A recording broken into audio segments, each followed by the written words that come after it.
સુવિધા રખાઈ છે।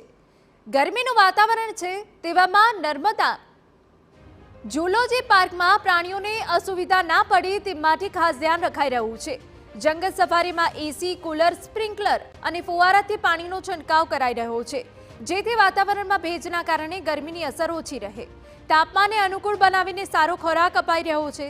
પાણીદાર ફળો અને ખોરાકમાં ઠંડા પદાર્થો નાખીને અપાઈ રહ્યા છે। પ્રાણીઓના ડોમમાં પાણીના કુંડ બનાવાયા છે। ઉપરાંત પ્રાણીઓના સ્વાસ્થ્યનું પણ સતત ચેકિંગ થઈ રહ્યું છે, જેથી પ્રાણીઓ ભર ઉનાળે પણ સારો અનુભવ કરી રહ્યા છે।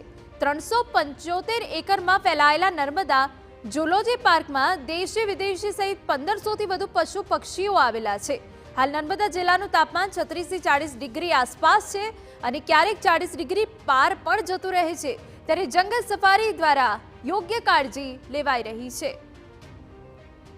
બહુ સારી વ્યવસ્થા છે બધા એનિમલ્સ માટે। એ લોકોને જમાડવાનું પીકોક અને બર્ડ સેન્ચ્યુરી તો બહુ જ મસ્ત હતી। હવે આટલી ગરમી છે અત્યારના 45 ડિગ્રી, તો એમાં સ્પ્રિંકલ્સ જે રાખ્યા છે એ ખૂબ જ સારી વ્યવસ્થા કરી છે બધા એનિમલ્સ માટે, કે એ લોકોને પણ સારું રહે। બહુ જ મસ્ત બનાવ્યું છે અને एकदम स्वच्छ છે, एकदम क्लीन છે। वेदर के हिसाब से जानवरों को ज़्यादा गर्मी ना लगे उसके लिए उनको पुआल बिछाया गया है, स्प्रिंकलर्स लगाए गए हैं। कुछ बाड़ों में जैसे आपका लामा अल्पाका है, वहाँ पे हमने एसीज प्रोवाइड किया हुआ है।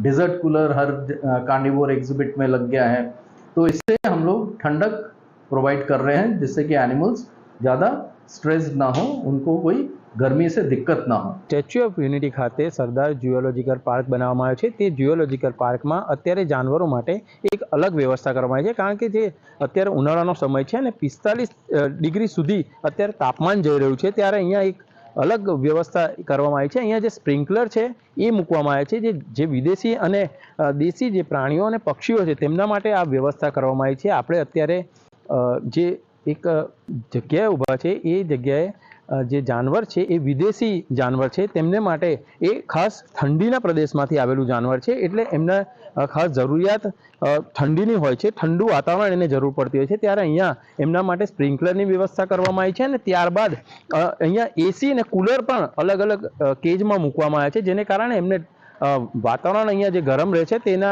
એમાં એમને ઠંડક મળી રહે। આપણે અત્યારે આ જાનવર પાસે ઊભા છે, એ જાનવરને ખૂબ પાણીની જરૂરિયાત હોય છે, તે માટે અહીંયા કુંડી પણ બનાવવામાં આવી છે, એક ખાડો બનાવવામાં આવે છે જેમાં પાણી ભરવામાં આવ્યું છે, અને એ ખાડામાં આ જે જાનવર છે તે પોતાને ઠંડક મળે એ પ્રકાર માટે અહીંયા રહેતું હોય છે। એટલે ખાસ ઉનાળાના સમયમાં ઝૂઓલોજીકલ પાર્ક દ્વારા ખાસ જાનવરો માટે વ્યવસ્થાઓ કરવામાં આવી છે। વિશાલ પાઠક, TV9 નર્મદા।